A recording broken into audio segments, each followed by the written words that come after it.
Victor Wembanyama is the type of guy you can only dream up in NBA 2K's Create Player mode. The only difference is that he's much more realistic in person. With his 7'4" height and an 8-foot wingspan, Wemby is as coordinated as he's large, as fluid as he's dynamic, and as skilled as he's smart. This dude can literally do everything. Need an acrobatic shot blocker? He's the man. Need a 3-point machine? Checkmark. Need someone who can dunk over everybody? He can do that too. But why are NBA teams literally losing games and trying to be the worst of the worst in the league just to be able to draft him? The 18-year-old Frenchman has been called the greatest basketball prospect of all time, on a par with LeBron James, who was literally hailed as the chosen one. I feel guilty claiming this, but Wembanyama will be the #1 overall pick in the 2023 NBA draft. It just seems inevitable. He's projected to add upwards of $500 million to the value of the franchise that drafts him,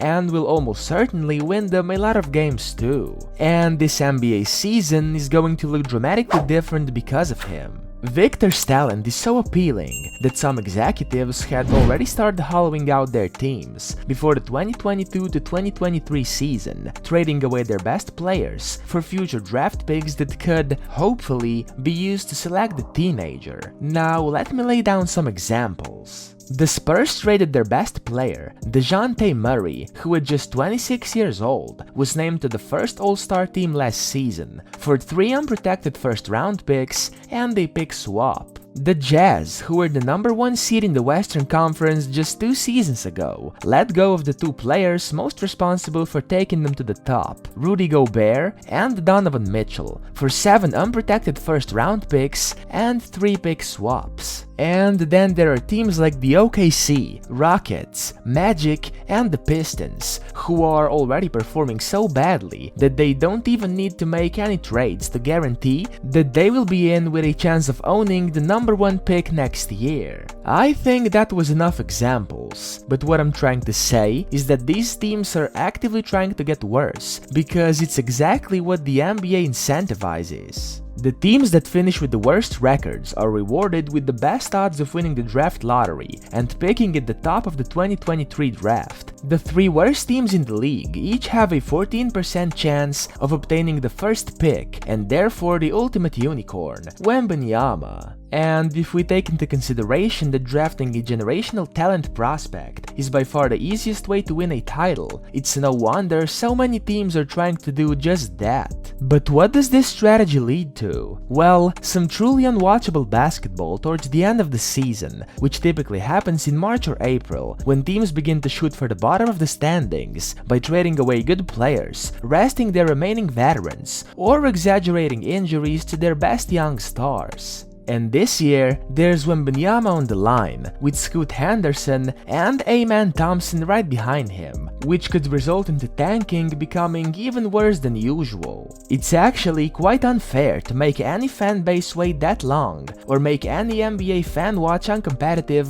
boring basketball from as early as January, with over half the season still to play. And what's the worst of all? It's really unnecessary. While it is true that tanking to the top of the draft year after year is the easiest way to obtain a superstar and build long-term success, it can't be the only way. The NBA needs to start looking for more creative ways to build competitive teams. And they need to do it fast, because the tanking that we are likely to see this season, especially towards the end, but potentially as early as January, is going to be downright unwatchable.